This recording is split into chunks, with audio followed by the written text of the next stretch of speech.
Josh, what do you got in front of you today? This is my Hudson sawmill. This is the Hudson Homesteader. I've had this saw for about 12 years now. Haven't used it much lately, but we're going to mill up this black walnut log laying right here in front of us, and I have a couple more in the bushes over there. We're going to mill up to build this bookcase. But since I haven't run it in a while, we're going to have to do some basic maintenance to it just to make sure that she's up and running, and might take a minute to get it started. It might have had a little bit of trash in the carburetor. We'll have to just kind of go through it. I just put some fresh gas in it. So we're just going to see if we can get it running and go from there. Sounds like a plan.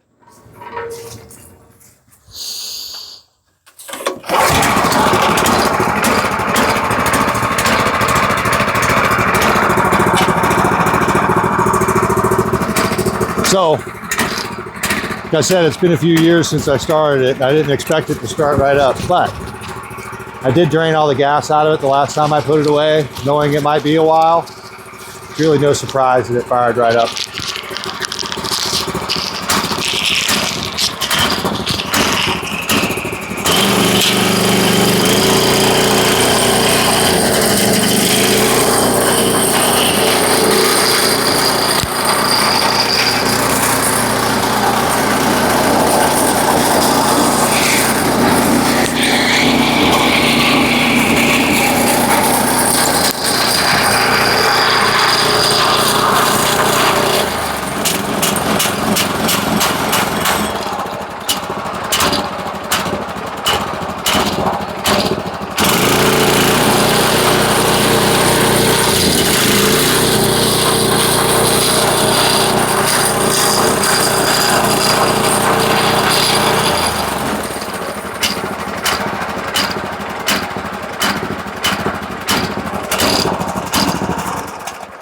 All right. Running a little rough with the gas. That's good enough for me for it starting up. Yeah. The drive belt looks a little crusty, but we're going to go ahead and run it with that crusty drive belt until it breaks apart. And we'll replace it. We'll put a little bit of fresh grease in her. That grease is old. It's been sitting for a little bit. And we'll roll this log on here. And we'll do some cutting. Oh, so it's got the typical grease fittings? Yeah, it's got its typical Zerks fitting. And Zerks. I don't want to over grease it because it'll sling grease everywhere, but I want to see movement. So I just squirted grease in that fitting until I actually see some movement going on there.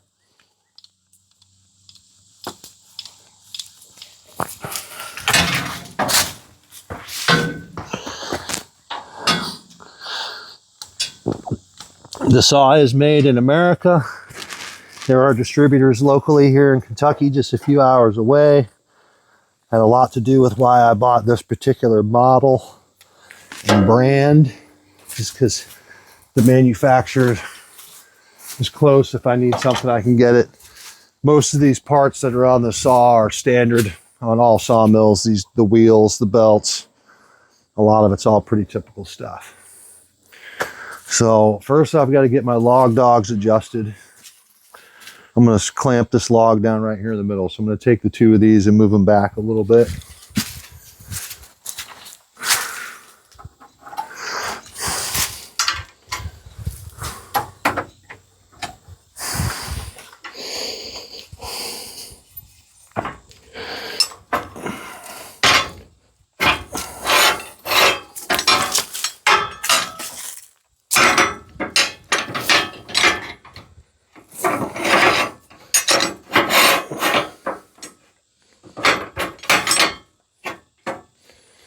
These band mills are pretty easy to run. If you're familiar with any sawing at all, of any kind, you should be able to figure this out. There's a few tricks to sawmilling that everybody needs to know if you're going to be milling regularly. As far as, you know, cutting your logs evenly and getting them to not move on you too much. You generally want to take a couple cuts off one side and then roll them over to your other side so that you're releasing the tension evenly. If you take all of it off of one side all at one time, it'll start to move on you as you're sawing. And you'll end up with boards that are not the same width all the way down, or they'll curl up or even bind up the machine as you're going.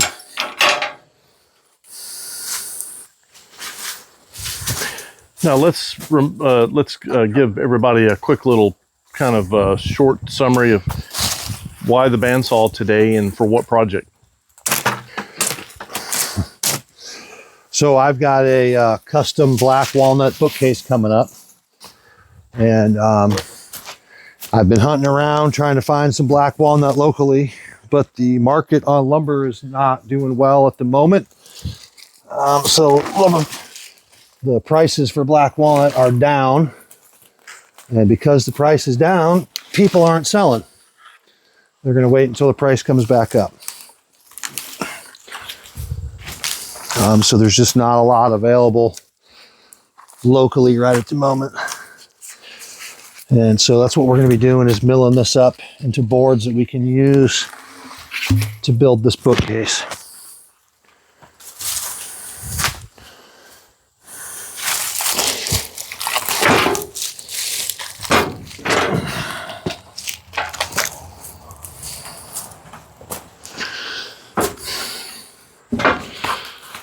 And the yellow things that you adjusted, those are called log dogs? They're called log dogs. That's what holds this log in place so that it's not rolling around while the sawmill is cutting. Okay.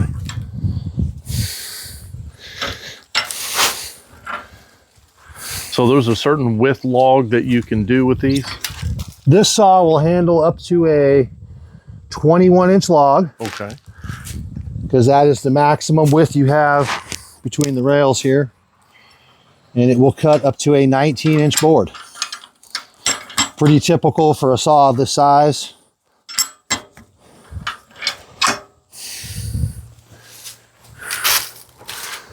They do make sawmills that'll cut bigger.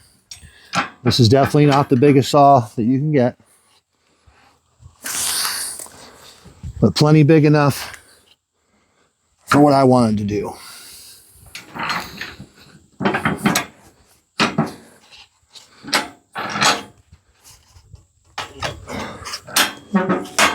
There we go. Moving day for the ants.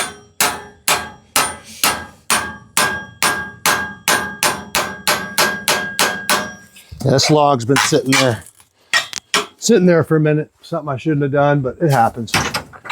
So this is black walnut. Yeah, and this really isn't a choice log. You can see it's really wide at the butt. Got some knots in it. That's how I came to get it. It's going to be perfect for what we're doing. If I can get it started, get it milled down to some thin stuff, I'm going to be veneering the wall behind the bookcase with this particular log. So I'm looking for a finished product of about somewhere between 1/2 and 3/8, something I can run through the planer and plane down one side and make look pretty.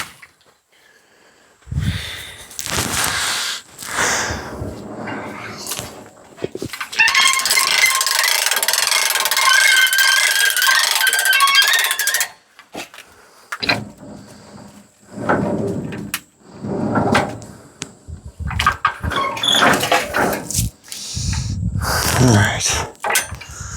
We're going to start right there. And on the saw, there's a scale here. There's a 1/4 scale, a 5th scale, a 6th scale, an 8th scale, and then a regular inch ruler on it.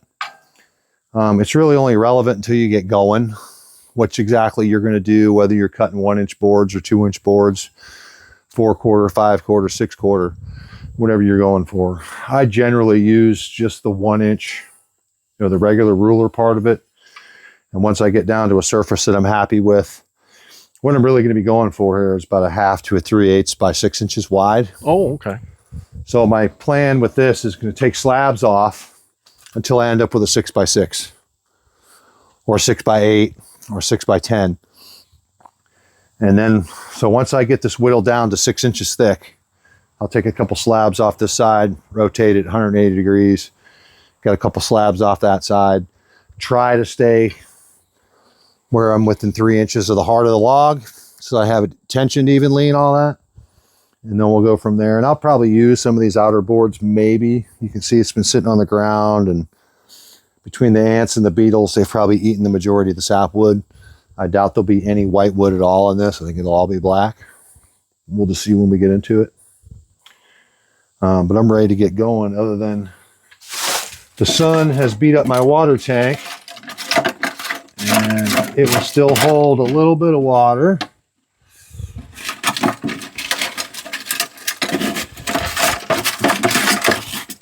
So I'm just going to put enough water in it to run. You probably have to keep filling it up throughout the day. But I've got water right here.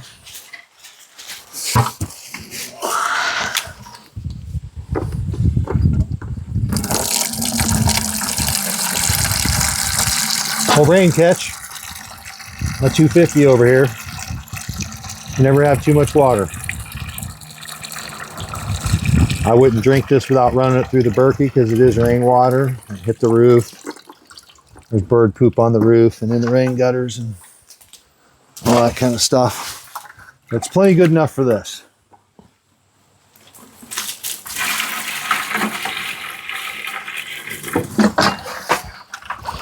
The water is just to help lubricate the blade. Oh, okay. Has a little bit of a cooling effect.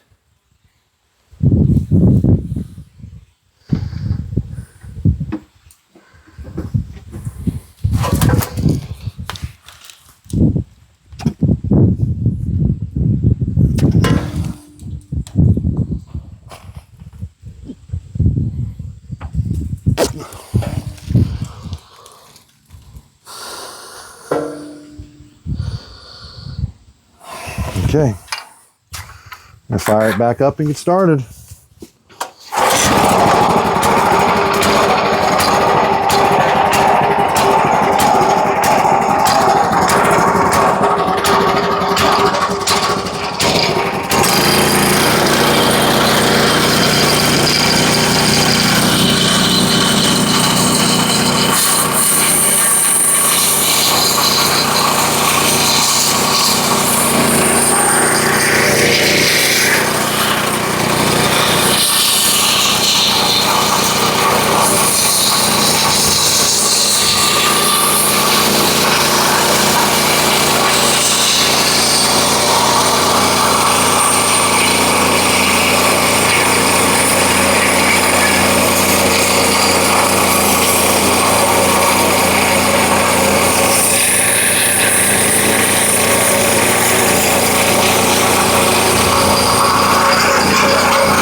I'm going to stop for a minute, just talk about this for a second. So I just took 2 slabs off and I'm already at 10 1/8.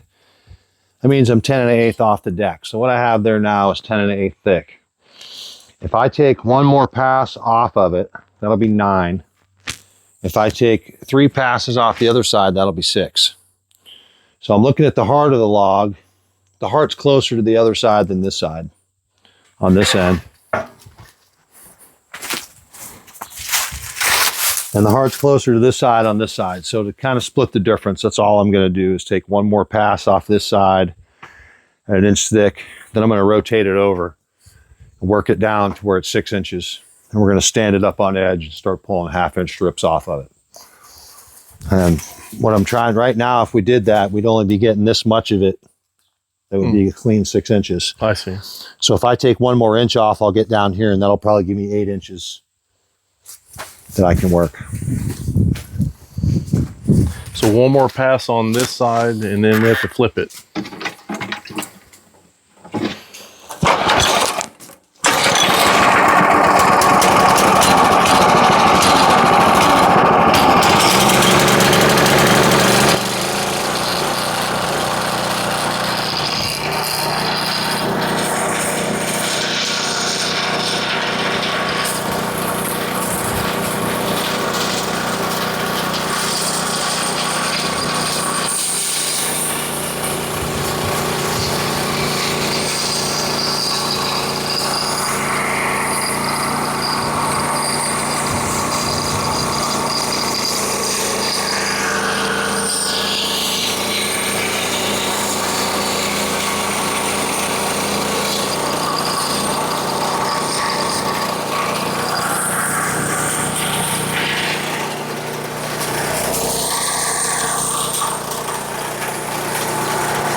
Okay.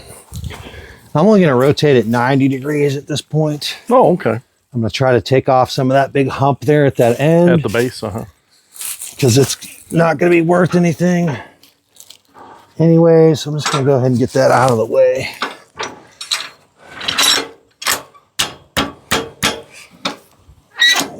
We're just going to lop off this big hook there and that knot down there. Make it easier in the long run.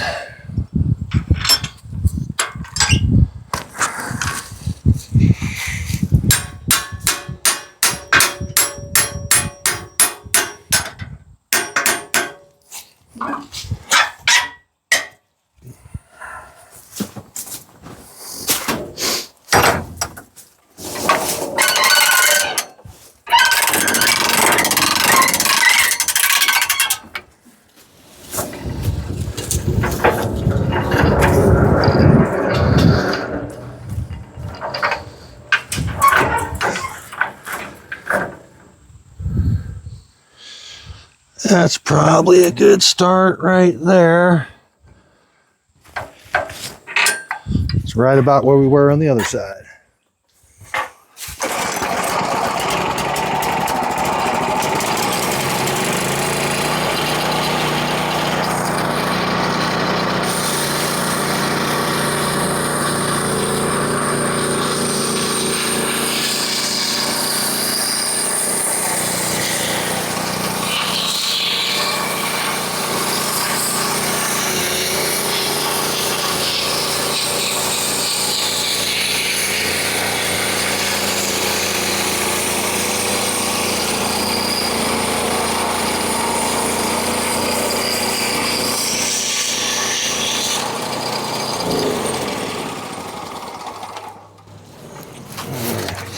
Now this piece of wood that you're taking off here, that's obviously we're just getting a squarer piece ultimately down at the end so it doesn't flare out so much. Yeah, I'm just getting back to a smoother piece. There's no sense cutting through this extra 6 inches here. You saw how it was slowing it down as it got to the end down there. Okay, and then we're going to go another 90, so that'll give us the full 180 at that point.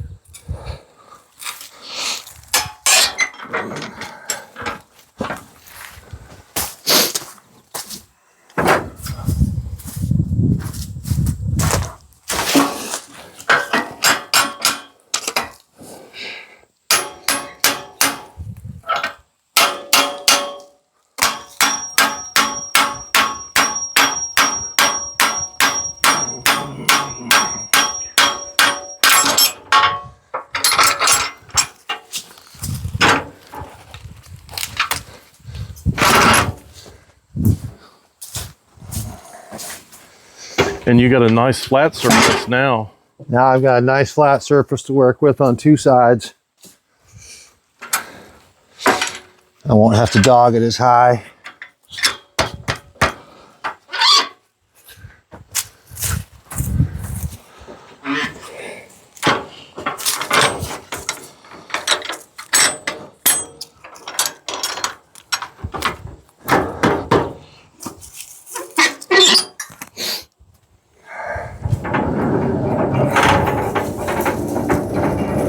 And I can kind of check and see what we're going to come up with in the end here. Right there at it, I'm at 8 inches. Uh-huh. So if I start my... 2 passes? Yeah, if I do my first pass at 8, which will get me down to that, and then do 2 more passes, I'll be right at 6. And that's right where we want to be. And then we'll do another 90-degree turn and start ripping some stuff.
Okay. Well, looks like the idler wheel belt just broke loose. Came apart. Not too surprising. These things sit outside in the heat. Yeah, that's exactly what happened. A chunk of it came out. The belt? The this wheel. Oh, the wheel. Well, the wheel. I don't know what you want to call it. It's like the wheel band that the blade rides on, because the wheel itself is a cast iron pulley. Right. And the drive belt drives that side, and this side just has an idler on it. But there's a chunk missing now. It's got to be right here on the floor somewhere. That's probably not something I can just go and get at the hardware store. That's something I'm probably going to have to order from Hudson itself. So, we might be finished. We'll see.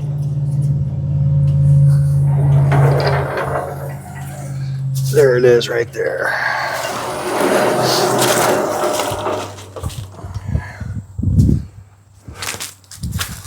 So on the wheels that the belts ride on, it's a cast iron, basically a pulley, and this fits in that groove. And the belt rides on this, the band, the saw blade rides on this surface. I see. And this keeps it out of contact with the cast iron wheel. And this just came apart. So I'm probably not going to be able to get this at the hardware store. This will have to come from Hudson directly. But it finished its cut.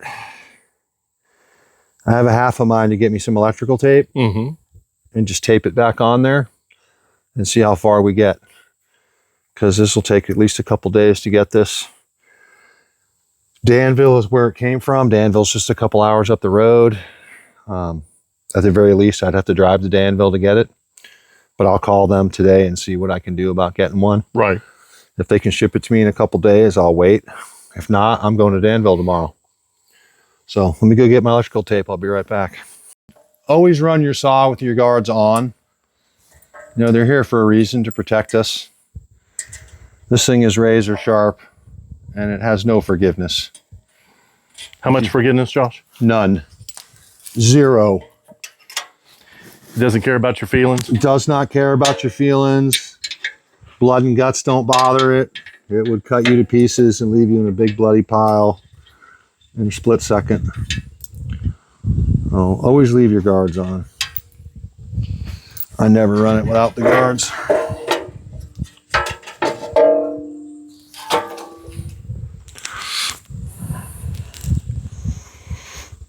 Okay, so that goes like that.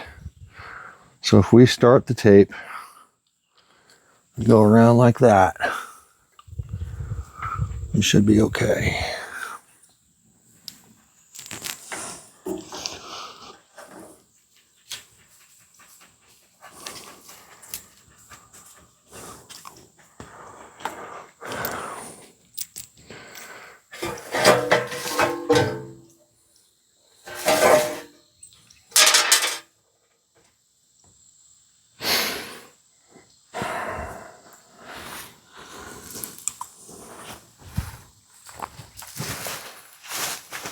Two more.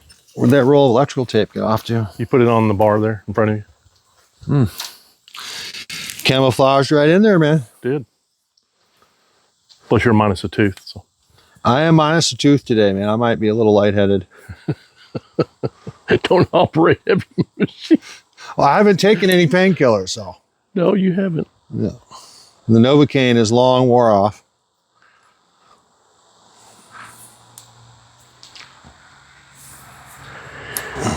So is the blade turning clockwise or counterclockwise?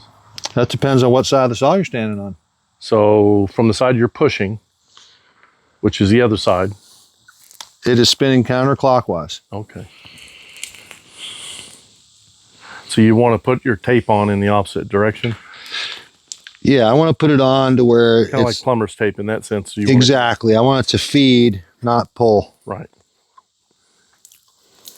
I'm just taking a guess. This may not work. This may not work at all. We might be Right. And this may not make it in the video at all. no, no. We might be pissing in the wind here.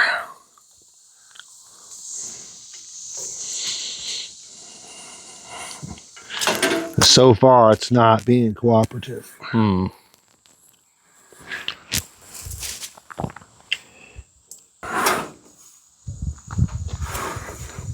This particular wheel just went out on my big bandsaw too, in the shop there. Oh yeah. My 12-inch, table bandsaw. Uh huh. And I ordered them from Amazon. They were supposed to be here a month ago and still haven't showed up. Oh wow. And they're just saying China? Product is currently unavailable. We'll get it to you as soon as we can. So I'm waiting. Coming from China or somewhere else? I assume coming from China. Yeah. I did not find any that were locally made. Since this saw is made here in America, I would like to think that, if nothing else, if I have to drive to Danville tomorrow to get a new one, I will. Don't really want to. I want to get this walnut cut. Right. But when you don't use something for a while and you go to fire it back up, it's like using your lawnmower for the first time of the season. It's been sitting all winter. You usually got some stuff you got to do to it.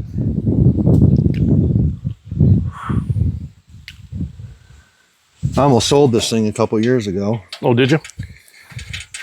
Yeah, because I just don't use it. When I first bought it, I had a buddy that was working with me, and I thought we were going to do stuff together.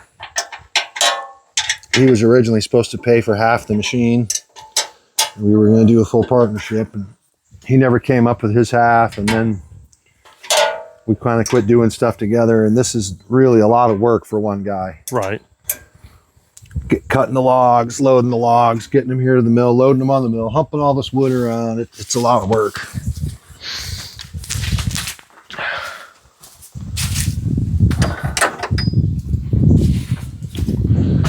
Okay, let's see if we can get another pass out of this thing here.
Wow, that little repair seemed to be a success. We've got 3 sides of this log down. Got a couple of nice looking live edge boards off of that. Look how pretty that black walnut is. So what are you looking for in a good piece of wood, Josh, when you're looking at these strips you've gone ahead and cut? Wow, there's a lot of defects in this wood as lot as there are desirable things. So because it laid on the ground for so long, a bug's got in it, it's got some spalt. That's this black line. Spalted wood is very desirable amongst those that are making artwork. Ceremonial pieces, not necessarily that desirable for furniture because this happens when the wood gets soft and starts to rot. Oh, okay. So when you see spalted wood, that means it was intentionally left outside in the rain to get rained on, this is actually a fungus growing from the bugs that got in here and pooped. Like I said, it's extremely desirable for those making art pieces and ceremonial pieces. Not very desirable for those doing trim work and furniture and stuff. So this, what do you call this, a live edge? This is live edge because this is still the live edge of the tree right here. Look at that beetle. Yeah. That's 1.25 inches. He's a big boy. And he's been living right here. And you just took away his home. And there's another one in there right there. Right. Oh, right there. Yeah, they bored all this out. And they're in the sapwood. They're not in the heartwood yet. They're all in the sapwood. The sapwood is this whitewood. This is getting into the heartwood here. I know it looks green right at this moment. Right. We're not into the really, really super hard heart yet. Plus it hasn't dried out yet. Right. And black walnut, even though we call it black walnut, it's really going to be more chocolatey. Oh, okay. Than black per se. I'm going to go ahead and rotate this another 90 degrees. And we're going to start pulling some 1/2 rips off of it. Which, judging at what we have here, we're going to get quite a few. You know, we've got about 8 inches here of nice edge. And we're looking about getting about 16 pieces, 1/2 inch thick out of this. So you're thinking you only need for your veneer how thick? 1/2 to 3/8, a quarter would work. A quarter? I'm just covering the wall. Once the wall's covered, no one's ever going to be able to see how thick it is. They just want black walnut on the wall. I'm just trying to get the most out of it. I need 80 square feet of it. Mm-hmm. And I can very possibly get that out of this. If I can get them cut thin enough and get enough out of this. I think it's going to work for us. And then I've got more in the bushes over there. I'll dig out. Got your own stash, don't you? Yeah. They're hidden right now. I want the thieves to come up and take them.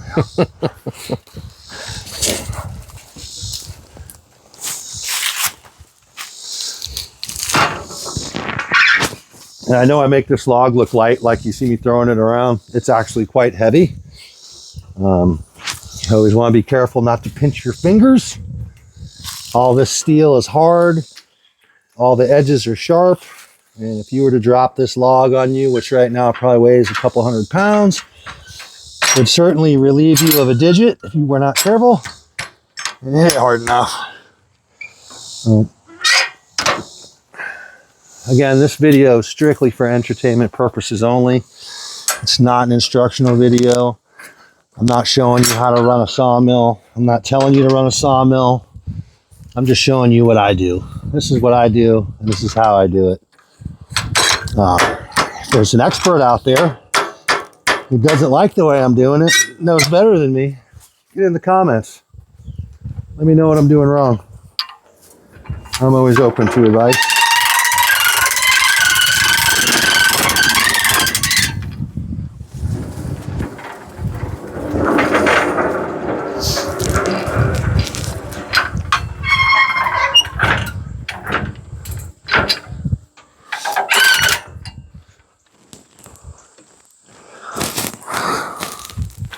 All right, we're gonna start right there.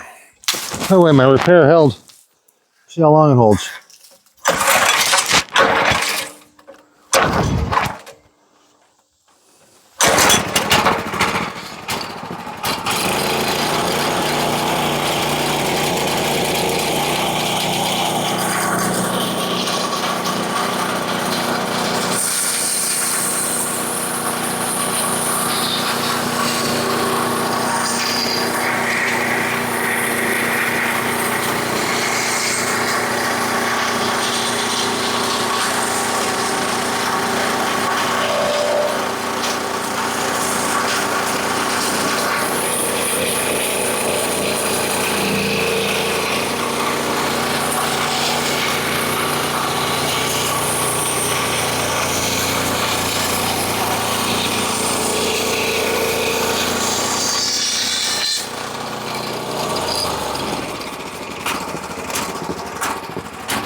This is about what we're looking for right here. About that thickness. About that thickness. So you'd call that what? It's about 3/8? About a half, 3/8. And because this is a band mill and things fluctuate when you hit a knot and things curve around, you'll see right here it's probably closer to a half, and right here it's probably closer to 3/8. You know, it's just part of the nature of the beast when you're milling lumber. That's why it's called milling.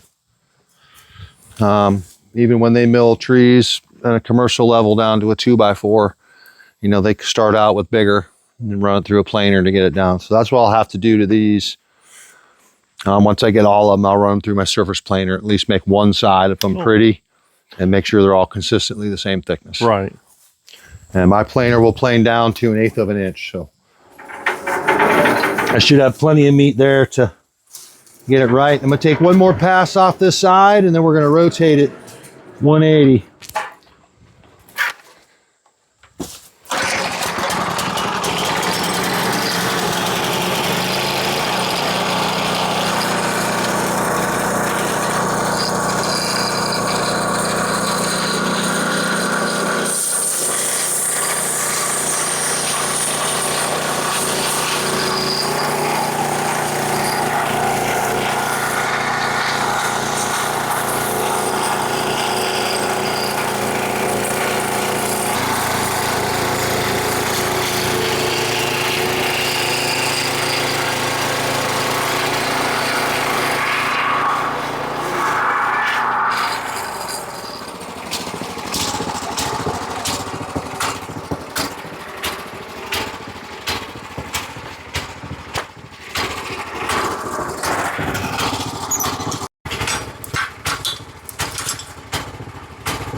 I'm relieving some of the tension that's in that. I know you're thinking tension. What are you talking about tension? Why is there tension in the log? So when you go to the hardware store and you buy a 2x4 and it's crooked, it's because there was tension in the log. And as they sawmilled that log down, that tension was released and it was put into that 2x4, or 2x6, or 2x8, or 2x12, whatever it is that you're buying. Not saying that they didn't rotate it while they were milling it. I'm saying under best conditions, rotating it as often you can, you'll still get tension in the log. It's in there. Especially if the tree grew on the side of a hill, which is pretty typical here in Kentucky because we don't have too many trees growing on flat ground. We just don't have that much of it. So the more often you rotate it, the less tension you're going to get. The flatter and straighter your boards are going to be. And that's all I'm going for. Flat and straight. I'm trying to get as much usable stock out of this log as I can get. It's not really a choice log. It should be good enough for what we're doing. And Matt and Jonna, if you guys are watching, this is your bookcase. Or what your bookcase looked like before it became your bookcase. Part of it anyways. All right. We'll probably rotate this a couple more times before we're done. I'll probably take off 3 or 4 pieces. and then we'll do a rotation. Big sawmills have a log turner. It actually flips the log every couple passes, they rotate it. All hydraulic stuff.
Other stuff has a tendency to drift. So show me that again. So that knot caused that to go thin. Huh. Just because the blade is so thin, it's traveling over such a distance, it'll deflect a little bit. When it hit that hardwood, obviously on the piece below it, it deflected up. And on that one, it deflected down. So yeah, we can see some of that deflection in the other layers. Yeah. These are all oriented in the same way, so. Yeah, all from the same tree, same knot. Right.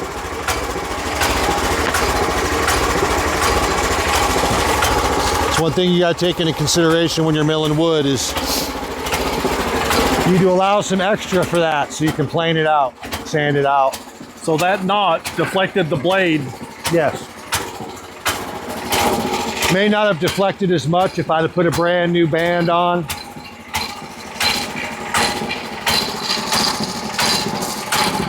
My last board's gonna be 1 inch thick because I can't get any lower than that because I'll hit the dog.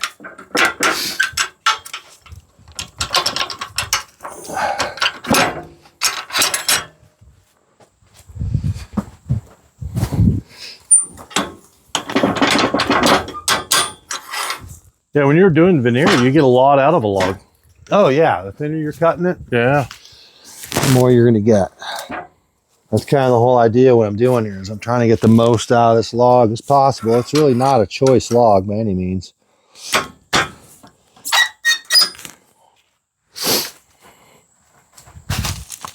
I believe this log came right off of this very property. Down the hill, right about over there. When we get done with this log, we should go maybe show the viewers your pride and joy. Or do you want to keep that a secret? Oh, we can.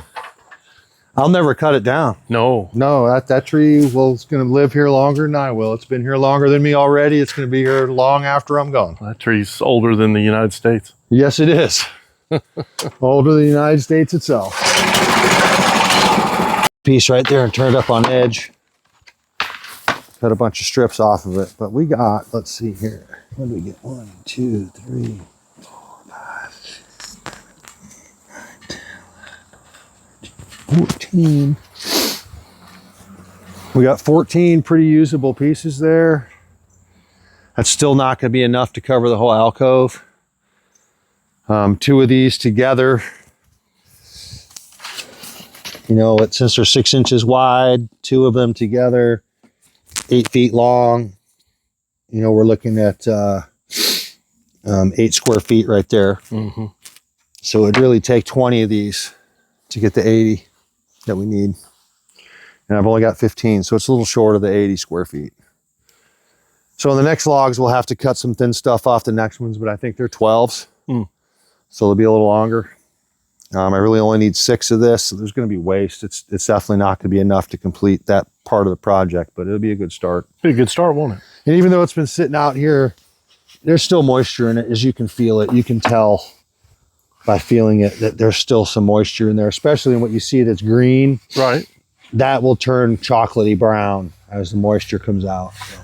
Now, if you put some water on that, will that show the grain and everything? Yeah, water would, like you see in other videos where they mill them and throw the water on some water just to show you that grain. Yeah, it would definitely do that. Yep.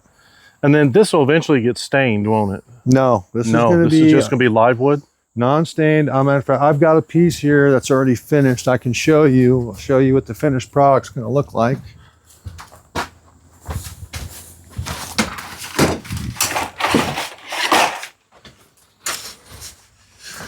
When it's all done and run through the planer and sanded, that's what it's going to look like. That is pretty even that way. This has no oil, no finish of any kind on it, and I don't plan on. I might do an oil finish on it. And this is going to be a bookcase, so I can't oil it heavy because it'll damage the books. Right. So I need something to seal it, but it's not going to take much. See how chocolatey brown it is and how good looking it is, all on its own. It doesn't need a lot of finish. No, I think I don't know, some type of clear and then a poly. Maybe a poly, and I'll probably just do a satin poly so that it's not super, super clear. Right. But this is the same stuff. I milled this a couple years ago. Last time I was running the saw, and I milled it about 3/8 and then ran it through the planer to get it down to about this 1/4 inch. So everything in that stack will eventually end up to be about like this. Okay. And this was used on another project. These pieces are scraps left over from the headboard that I built for my wife. She insisted I make her a headboard for the bed. I finally broke down, decided to keep Mama happy, and sure, that's what it looks like. That's beautiful. Pretty nice stuff. Yeah, I can't wait to see it in the next phase when you plane it. Yep. Well, Josh, we've taken not so great a log, and how many board feet did we get out of it? A board foot is 1 inch thick, 12 by 12. And those are 6 inches thick and 8 inches long, but only a 1/2 inch thick. So there's only 2 board feet per board as far as board foot measure. But as far as square footage of what I got, ought to be double that because I actually cut them a 1/2 inch thick. So. And these are being used basically as a veneer, right? So you're not worried about board feet. You're mainly looking for square footage. I'm looking for square footage, and there's 4 square feet per board there. Okay. That's 6 inches thick and 8 feet long. And I got about 14 of them. So pretty good amount of square footage for that log. That was not a great log. All the sapwood was mostly gone. It had been laying right here on the ground for a long time. Not great shape. It was kind of fat on both ends, had a couple knots, but for what it was, I think I got the best part out of what I could with that. And as we saw in some footage earlier, folks, it's got some really beautiful grain in it. And once Josh gets it in the planer and gets it to a more uniform dimension, plus, all the roughness pulled off of it, as you saw on the smaller boards that he used for that previous project, this is beautiful wood, isn't it? And like you said, Josh, you don't really have to put anything on it to get that wood grain. Oh no, that finished stuff I showed you, that is finished walnut that's just been planed and sanded. It's got its own beautiful color all to its own. Doesn't need any help bringing it out. It's all in there. Tell us a little bit more about your setup here. So this is the 6th location that I've had this sawmill since I've owned it. I bought this in 2012, and I've moved a couple times since then, and it's been a learning experience. I've had very limited sawmill experience prior to purchasing this for myself. It was something I've always wanted to do, buy my own sawmill and build my own house. And the opportunity arose to make that happen. So here I am. The first time I set it up, I thought, like typically, I'm going to make it dead level and it's easy to work. And I had it up a little bit higher and I had it dead level. And the next time I set it up on the ground, and I intentionally put a little bit of slope on it so it will roll by itself. If it's dead level, it's not going to roll by itself. Once this thing is moving and the saw blade is cutting, you can literally let go of it and walk away. And because it's on a little bit of a downhill slope, it will slowly work its way through that wood and keep right on cutting. And you didn't, folks, literally, he wasn't sure how well it was going to run today because he hadn't used it in over a year and a half. So it kind of had some bad gas in it. And we had a couple of technical glitches with it. What was the thing that broke?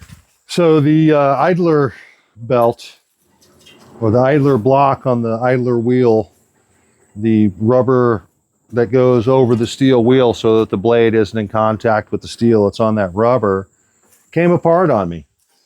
It's just lived its life expectancy. Like I said, I've had this saw for 12 years. It sits outside. I have it under this cover, but the sun sets over there, and in the afternoons it does get direct sunlight on it.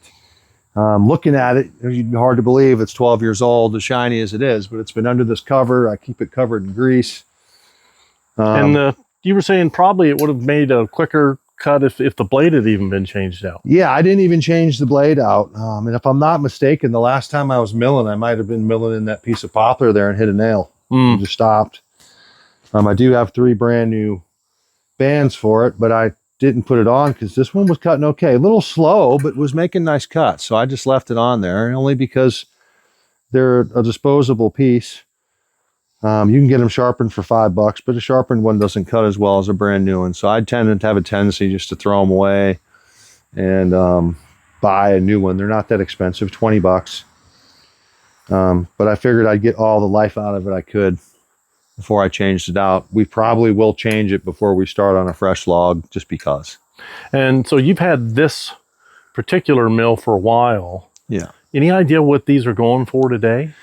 I don't know what this one prices for exactly. I'd say you're probably looking somewhere between $4,000 and $5,000. Right. And I'll do a lookup and see if I can't put that up on the screen. Yeah, for this particular model. And I'm not even sure if they make this model anymore.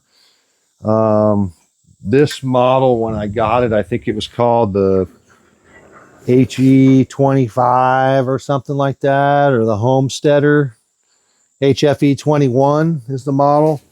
I think they've changed the name of this model. They still make the same exact saw, same size, same dimension, same motor. I think they've just changed the model name of it. But yeah, these are made in America for Hudson. They're an American company, and I was moved to purchase something that was made here as opposed to something from overseas, just for ease of parts.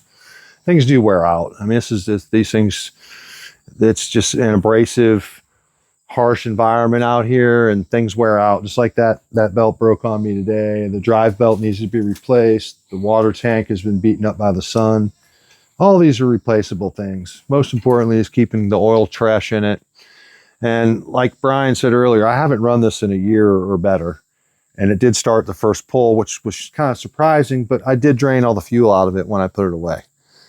So, and when I'm done with it this time, I'll drain all the gas out of it, and that way there's nothing in the carburetor, which should make ease for it starting back up next time. All right, so there wasn't bad gas in this one. This one, you had already drained it, so you put some of the gas we got from earlier. Yeah. Now, when you're working with something like this, let's think about some safety. What are some things? Now, you mentioned the guards. Of course, we don't want to take the guards off because the blade is spinning and all of that stuff. But what else would you recommend? Make sure that your work area is clean and safe from any trip hazards. You're walking back and forth right here. You don't want a bunch of roots and sticks and trip hazards that's going to make you fall into the saw. There's all these moving parts in here beside the blade. If you were to get your hand stuck in between the guard and the drive wheel, it would just break you to pieces. Forget about cutting you.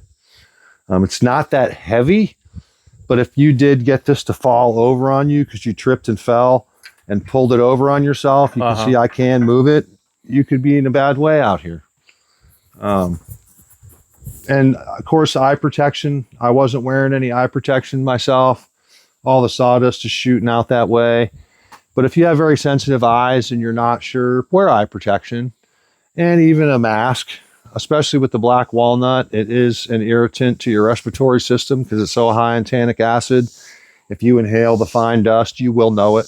It does irritate me if I'm really sweaty and I get a lot of the black walnut sawdust on my skin because I'm already sweaty. It mixes with that water and it will be a slight chemical burn and you'll feel it. Not as bad as Central American wood like Ipe that are even higher in tannic acid, but the black walnut definitely can irritate your skin. And just all around safety, just always be aware of your surroundings and other people around you, little kids. you know, they're always going to be curious as to what's going on and want to walk up and stick their hand in something. So Right. just always check your surroundings, make sure it's safe. Just simple, basic safety stuff. Always, you know, have on good shoes. I'm always in boots. I have a pair of house slippers, but if I'm outside the house, I'm not wearing them. And just safety, just basic safety. Just check your environment and always check your gear too. Make sure that you're using it as it was intended. And, you know, it's really not a good idea to run one of these with a dull blade. Right. It's not a good idea to do anything with a dull blade.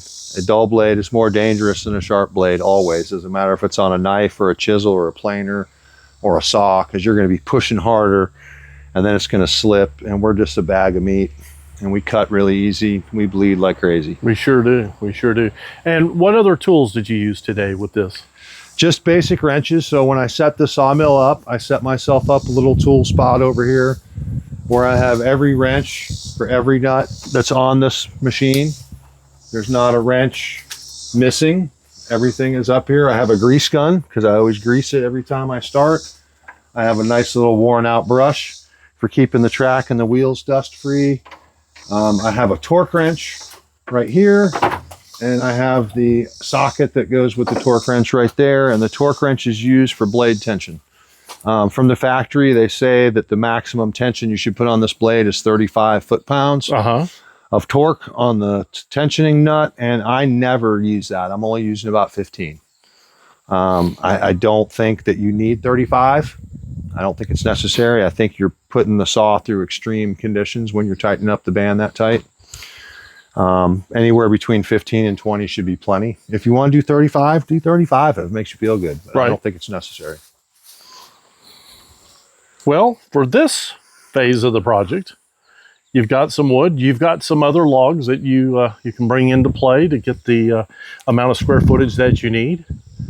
And as we discussed, I think even before we were on camera today, a lot of the mills in the area are just not doing a lot of black walnut right now, are they? No, the timber industry is down right now. Lumber prices are down, not necessarily at Lowe's where you go to buy it, but out in the field where the landowner is selling the timber, the buyers aren't buying at a high price right now. The economy has slowed down a little bit. There's not as much of a demand, so the prices come down, and since they're not going to get top dollar, they're not going to cut their trees. They'll wait until the timber price comes back up because they're only getting half of what it brings anyways. Usually when you're selling trees, you're selling them on the halves. As the landowner is getting half, the person cutting the tree is getting half. They're selling it directly to the sawmill, and the sawmill gets everything else from that point. Right. So just because the prices are down, that's all. Not much going on at the mill, so. Yeah. And this project, ultimately, the boards that you're cutting today and in the future are going for what project again?